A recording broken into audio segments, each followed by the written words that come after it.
Gautam neuro care brain stroke migraine fits brain and spine surgeries కి best neurosurgeon. AP రాజకీయాల్లో మరో సంచలనం జరగబోతోందా?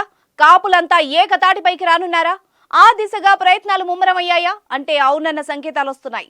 కాపు అగ్రనేత ముద్రగడ పద్మనాభాన్ని జనసేన నేతలు కలవడం ఇప్పుడు పలువురిని కలవరపెడుతోంది. జనసేన సీనియర్ నేత బొలిశెట్టి శ్రీనివాస్ ముద్రగడ నివాసానికి వెళ్లారు. దాదాపు గంటకు పైగా రహస్య మంథనాలు జరిపారు. ఈ క్రమంలోనే ముద్రగడ పవన్ కళ్యాణ్ తో ఫోన్లో మాట్లాడినట్టు వార్తలు వస్తున్నాయి. అలాగే ముద్రగడను జనసేన అగ్రనేత నాదెండ్ల మనోహర్, మెగా బ్రదర్ నాగబాబు కలవబోతున్నారు. ఈ ఉదంతం ఇప్పుడు ఏపీ రాజకీయాల్లో హాట్ టాపిక్ గా మారింది. కాపులను ఏకం చేసేందుకే పవన్ కళ్యాణ్ ముద్రగడ గడప దొక్కుతున్నారని అనుచరులు అనుకుంటున్నారు.